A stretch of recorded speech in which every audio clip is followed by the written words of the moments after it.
La France, l'un des piliers traditionnels de la démocratie occidentale, est plongée dans une crise rare, non seulement politique, mais existentielle. La chute du gouvernement Bayrou n'est pas un événement parlementaire ordinaire, c'est un puissant signal d'alarme pour tout un système. Dans un pays à l'histoire républicaine et à la stabilité institutionnelle, lorsqu'un Premier ministre est renversé par une motion de censure d'un Parlement sans majorité et sans vision, il ne s'agit pas d'une crise gouvernementale, mais d'une défaillance systémique du contrat politique entre les dirigeants et le peuple. Bayrou a échoué non seulement en tant que dirigeant, mais aussi en tant que symbole de cette technocratie arrogante qui cherche à sauver l'économie en se serrant la ceinture sans écouter les cris de la rue. Alors que la dette publique dépasse 114% du PIB et que le déficit dépasse toutes les normes, l'establishment exige l'unité d'un peuple qui n'a plus ni foi ni patience. Le président Macron, autrefois perçu comme la Merkel masculine de la France,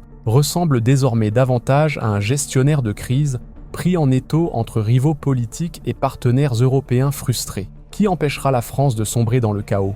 Aucune vision ne se profile à l'horizon, seulement des calculs politiques pour se maintenir au pouvoir. Les protestations se multiplient, les extrémistes se multiplient, les radicaux se réveillent, tandis que le centre politique se dissout comme du sel dans l'eau. Un nouveau gouvernement pourrait émerger, mais sans réelle légitimité.